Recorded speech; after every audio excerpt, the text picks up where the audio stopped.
일본이 자국의 국방 정책을 정리한 방위백서에서 20년째 독도를 다케시마로 표기하면서 영유권 억지 주장을 되풀이했습니다.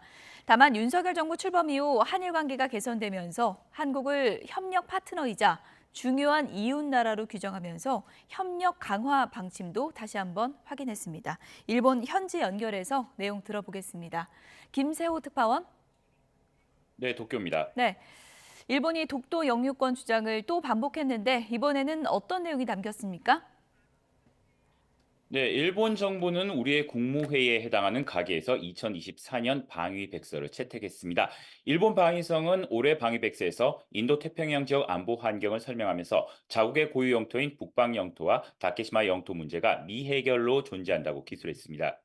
이로써 지난 2005년 이후 20년째 같은 내용의 주장을 반복해 기재하고 있습니다. 백사에 실린 지도 곳곳에도 독도를 자국 명칭인 다케시마로 표기했는데요. 특히 영공 영해에 대한 경계 감시 구역을 표시한 지도에도 독도를 일본의 영토로 표시했습니다. 네, 영유권 억지 주장을 하면서도 안보 분야에서는 한일 협력 강화를 강조했죠.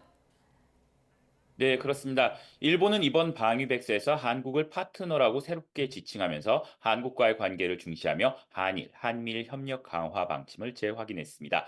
한국과 관련한 분량도 지난해 2페이지에서 3.5페이지로 늘렸습니다. 지난 4월 외교청사에서 2010년 이후 14년 만에 한국을 파트너라고 표현한 것과 같은 맥락으로 풀이됩니다.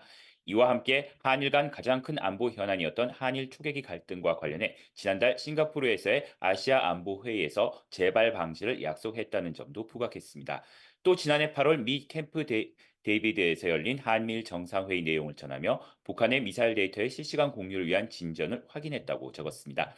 북한과 관련해서는 탄도미사일에 핵을 탑재해 일본을 공격할 능력을 보유하고 있다고 강조했습니다. 이어 중국의 군사 활동에 대해서도 지금까지 없던 최대 전략적 도전이라며 러시아와의 협력을 강화하는 점도 우려할 만하다고 설명했습니다. 이 밖에 주요 정책으로 원거리 타격 방어 능력 강화, 통합작전사령부 설치 등을 소개했습니다. 네, 일본 자위대가 올해 창설 70주년을 맞았는데 여러 가지 잡음들이 있다고요? 네, 일본 정부가 방위력 강화를 야심차게 내세우고 있지만 최근 일본 방위성 그리고 자위대 내에 비위가 잇따르면서 잡음이 그치지 않고 있습니다.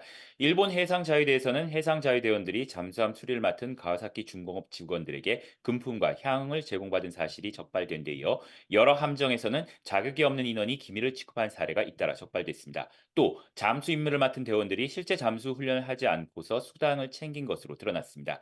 항공자위대에서는 개발 중인 미사일 관련 정보가 부적절하게 외부에 공개된 것으로 조사됐습니다. 이 밖에 방위성 내부에서는 부하들에 대한 상급자의 직장 괴롭힘 행위가 최근 확인됐습니다. 일본 방위성은 이와 관련해 오늘 관련자 218명에 대한 처분을 확정했다고 밝혔습니다. 지금까지 도쿄에서 YTN 김세호입니다.